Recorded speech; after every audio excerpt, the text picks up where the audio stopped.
Sa ngalan ng Ama at ng Anak ng Espiritu Santo, Amen. Dakila ka, O Diyos. Dakila ang iyong pagmamahal. Dakila ang iyong pangalan.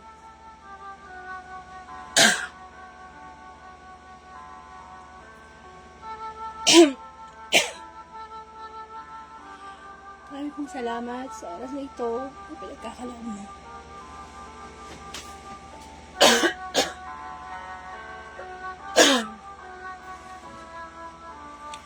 In Jesus' name, napakabuti mo, O Panginoon. Hindi ka nagmaliw sa iyong pag-ibig sa amin.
Ama sa langit, patawarin mo po kami sa aming mga kasalanan.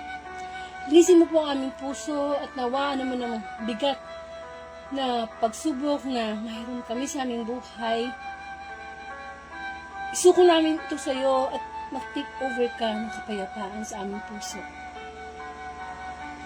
Banal na Espiritu, lukuban mo kami, bigyan mo kami ng karunungan. Patuloy kang maitaas at mabigyan ng parangal sa Facebook live ito. Napakabuti mo, O Panginoon, at tunay nga na ikaw isang Diyos na hindi nagbabago, noon, ngayon, at kahit kailan.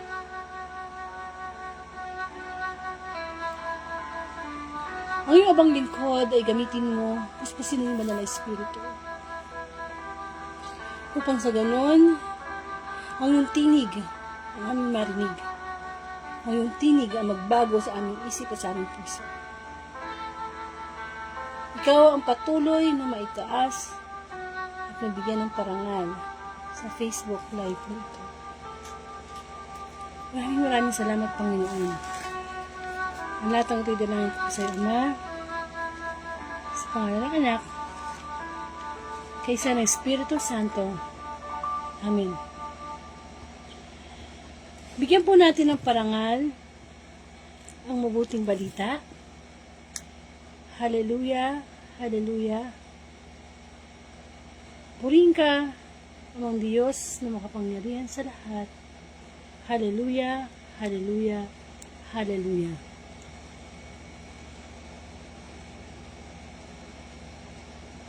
Ang Diyos ay purihin, ang Diyos ay dakilain, sapagkat isang Diyos na buhay, isang Diyos ng pag-ibig.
Ang mabuting balita ayon kay San Mateo.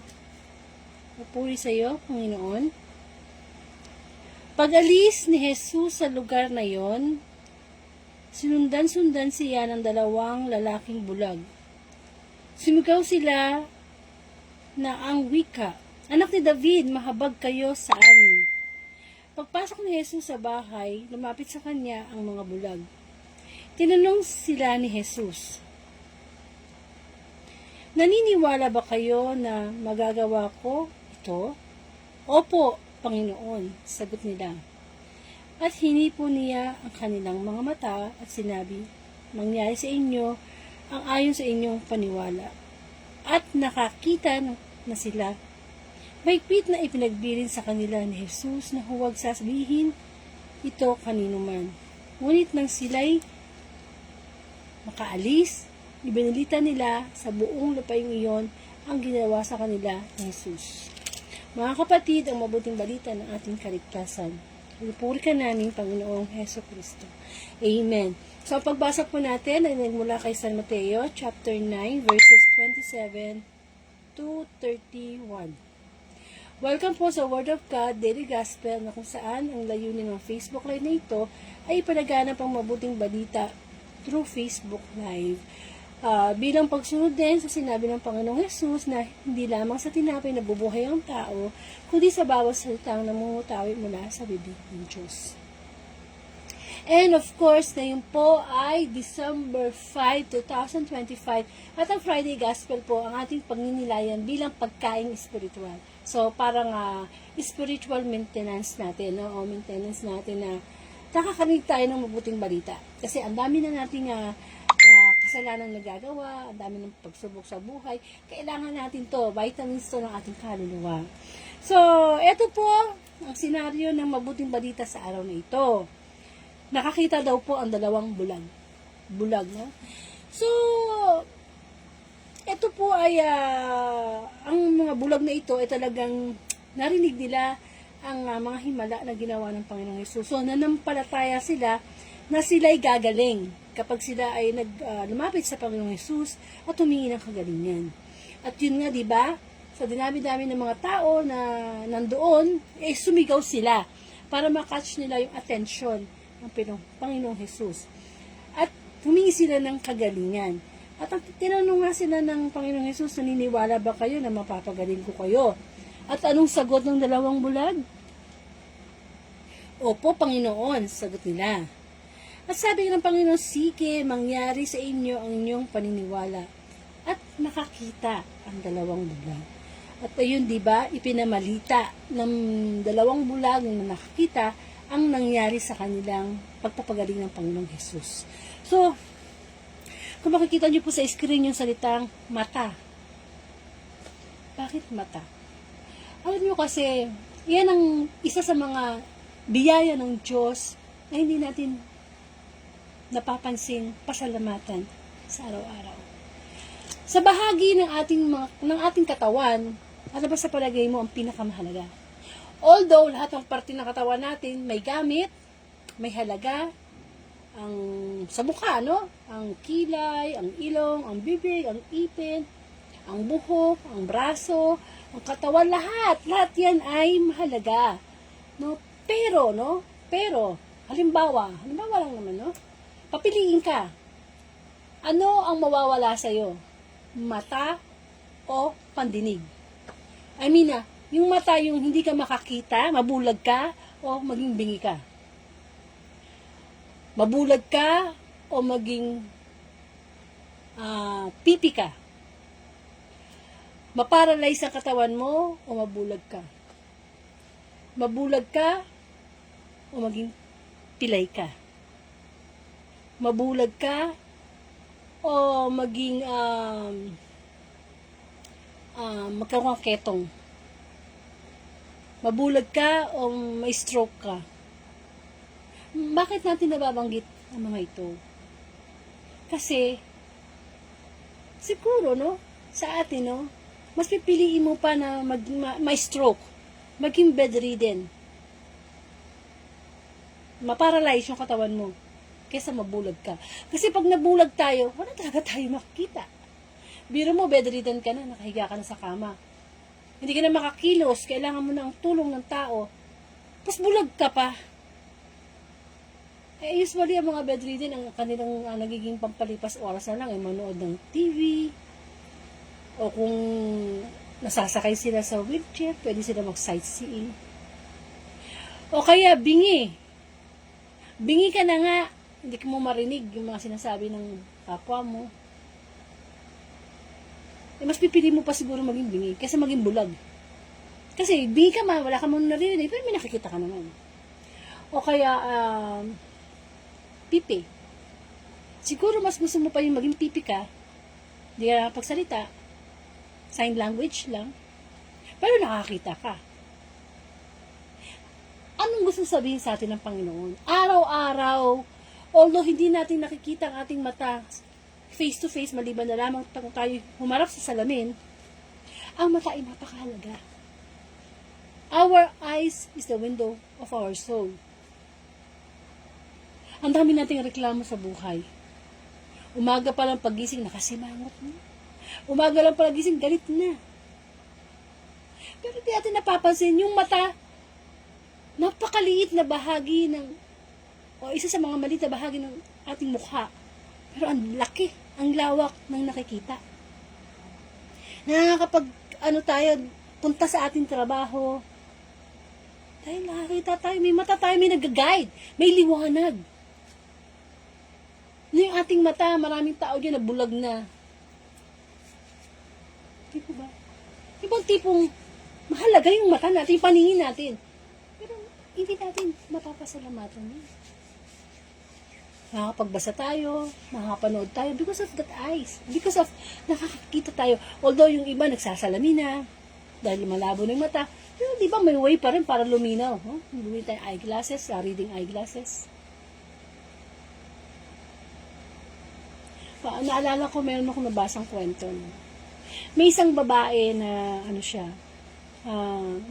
siya, ordinaryong empleyada.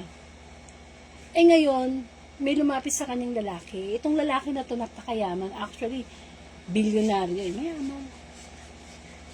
Ngayon, sabi nung bilyonaryo, ibibigay ko sa iyo lahat ng kayamanan ko. Lahat. Ibibigay ko sa iyo lahat yan. Sa isang kondisyon. Pakasal ka sa akin. Pakasal ka sa akin. Eh, ikaw ba lamang babae, bilyonaryo, ibibigay sa iyo lahat ng kayamanan niya, papakasal ka lang. Tatanggihan mo ba yun? Kahit hindi mo mahal. Siguro kung practical kang tao, kunin mo yun, no? Opportunity yun. Umuo yung babae. Hindi naglagay ng i-document nung mayaman, no? Yung kanilang kasunduan. Pumirma yung babae na kapag siya inakasal dito sa lalaking ito, kanya na. Yung mga kayamanan. Lalo na pag namatay na yung lalaki. Eh, eto na. Nakasal na sila. Nakasal na sila. Actually, parang hindi nga binasa ng babae yung kontrata eh. Sa sobrang excitement niya, basta pirma lang siya. Ngayon, matulog siya. Paggising niya, madilim. Madilim. Wala siyang makita. Paggising niya, no? Madilim. Wala akong makita. Baka maggabi pa ba? Whatever. Ngayon, nadinig niya yung tinig ng lalaki. Sabi niya, yan ang resulta ng pinirmahan mong kontrata sa akin. Ha? Sabi ni Kano. Ano yung sabihin? Hindi mo ba nabasa sa kontrata? Sa kasunduan? Napapakasal ka sa akin, bibigay ko lahat ng kayamanan ko sa isang kondisyon, sa isang kapalit. At anong kapalit? Yung mata niya. Yung mata niya. Sa kanya lahat yung kayamanan ng lalaki, pero yung mata niya, tatanggalin at ililipat dun sa lalaki. Kasi yung lalaki pala, mabubulag. Kailangan niya ng eye donor. Pero dahil nasilaw nga yung babae sa kayamanan, di naman niya mahal yung lalaki, pero pinakasalan niya because of money, yun ang naging kapalit. Ang tanong, nagsisi yung babae. Nasa kanya nga lahat ng kayamanan, bulag naman siya, ano yun ngayon?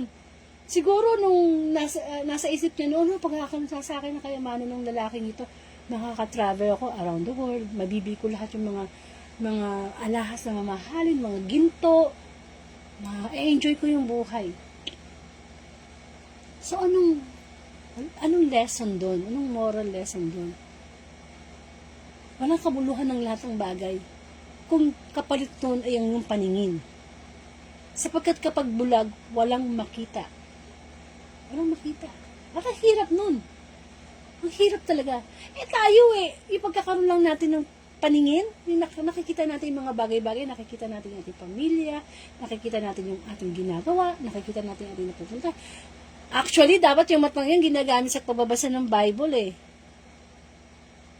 Diba? Pero hindi natin na-appreciate yun. Konting bagay, konting problema, nakasareklamo tayo sa Diyos. Kaya mahirap ka, kaya mayaman ka, meron kang paningin, nakakakita ka pa, isa yan sa mga blessing. Na hindi mo maipagpapalit sa kayamanan sa mundo. Hindi po ba? Actually, napakadaming blessing. Sa bawat parte ng ating katawan, lahat yan blessing. Nakakalakad ka. Kahit sabihin na natin meron kang sakit sa puso, nakakakita ka pa. May problema ka sa pera, nakakakita ka pa. May problema ka sa asawa mo, may problema ka sa pamilya mo, may problema ka sa sarili mo. Feeling mo, nade-depress ka na nakakakita ka pa Amen. May pagkakataon ka pang makabasa ng Bible, makita ang ganda ng mundo. Kahit sabihin mo pang, impyerno naman tong buhay na to, hindi. Makikita mo na langit ang buhay.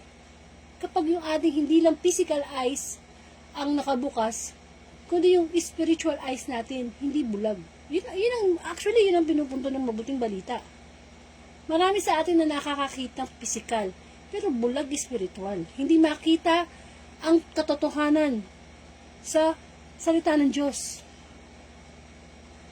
Marami sa atin ang nagbubulag-bulagan na alam ng mali, pero ginagawa pa. Bulag tayo spiritual. So, kailangan natin ng divine healer. Ang Panginoong Jesus. Sabi nga, kung gusto mong makita ang Diyos, kailangan may malinis tayong puso. Hindi natin makita ang kabutihan ng Diyos. Hindi natin makita na maraming magagawa ang Diyos sa atin na imposible. Kasi nga, bulag tayo. Spiritual. Amen. So, yung dalawang bulag dito sa mabuting balita ngayong araw na ito, di ba tinanong sila ng Panginoong Jesus? Naniniwala kayo? Talaga? Mapapagaling ko kayo? Naniniwala kayo? Kasi pagka bulag, mas malakas ang pakiramdam niyan kasi hindi nga sila nakakita. So, binabasa nila ang kanilang senses sa sense of feelings, no? Parang pakiramdam.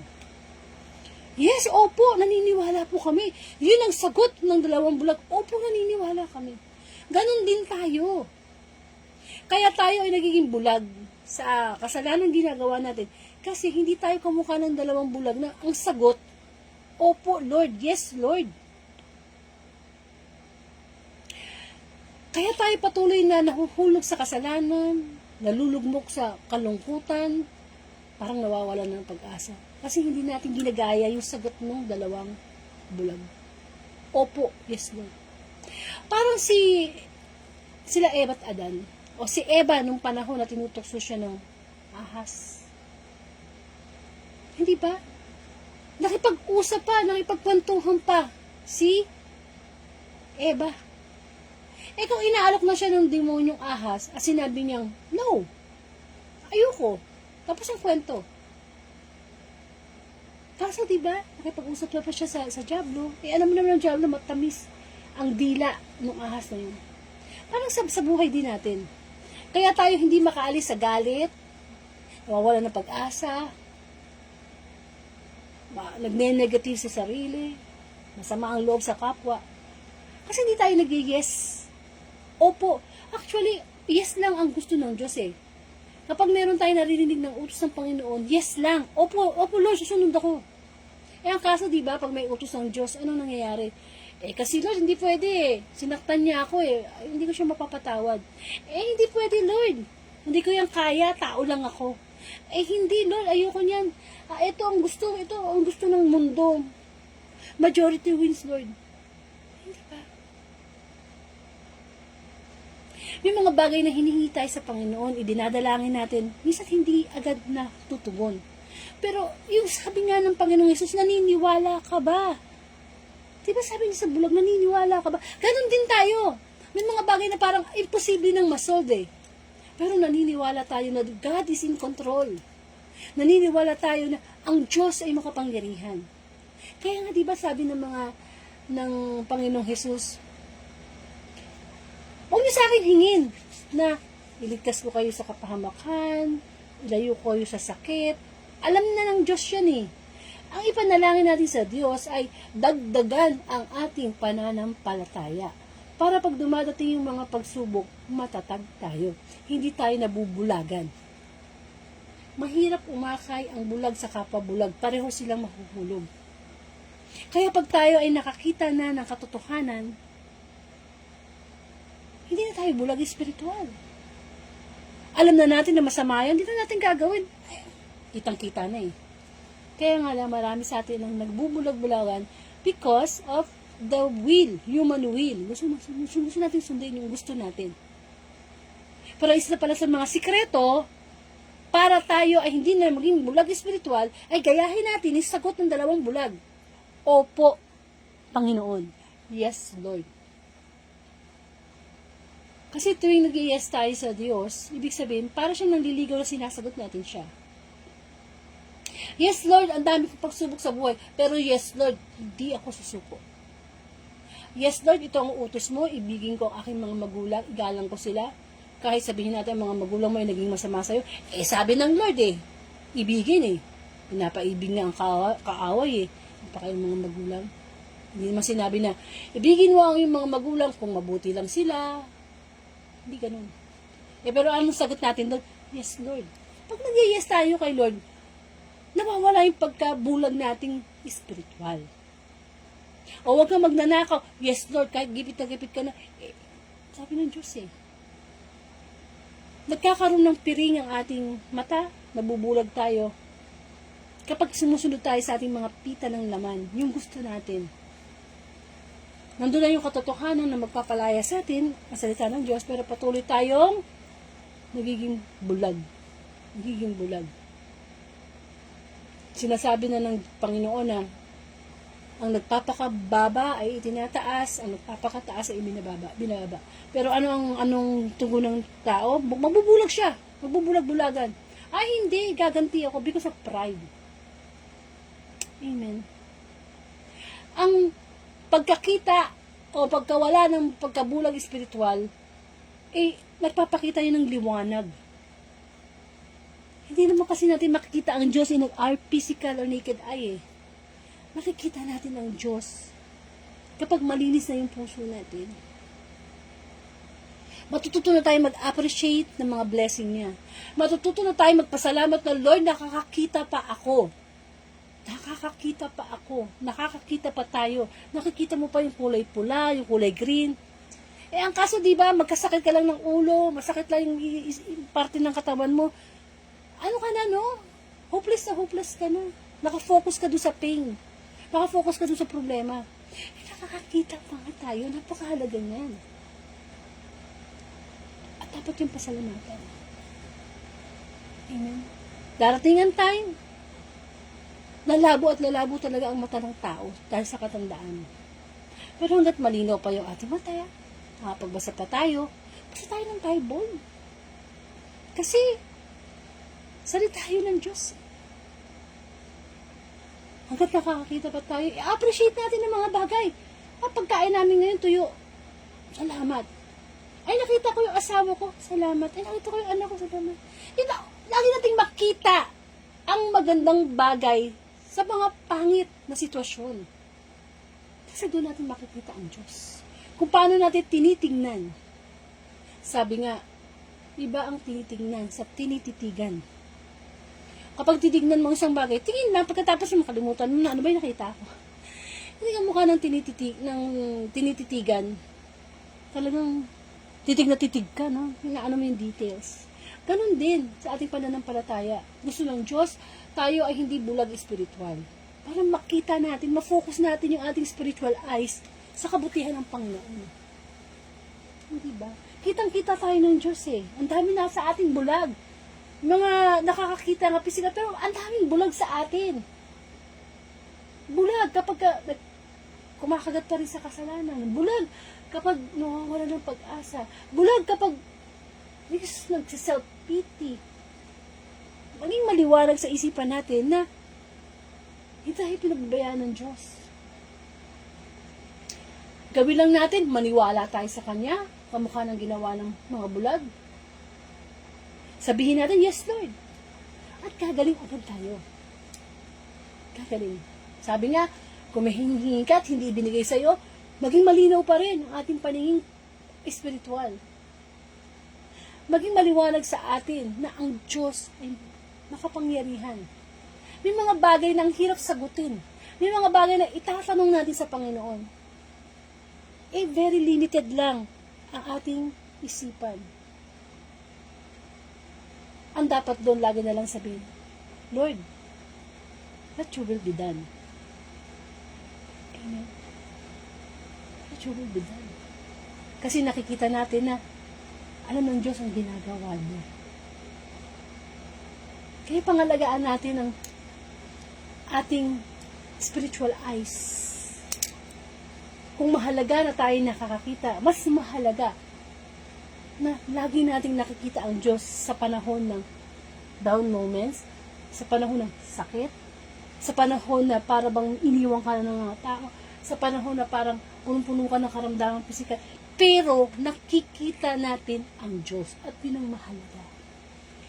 Nakikita natin magpasalamat, nakikita natin magpuri, nakikita natin na ang buhay na walang hanggan, yan ang ino-offer sa atin ng Diyos.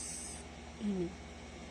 Nawa, ang mabuting balita sa araw na ito, bigyan natin ng halaga ang ating physical eyes, magpasalamat tayo sa Diyos.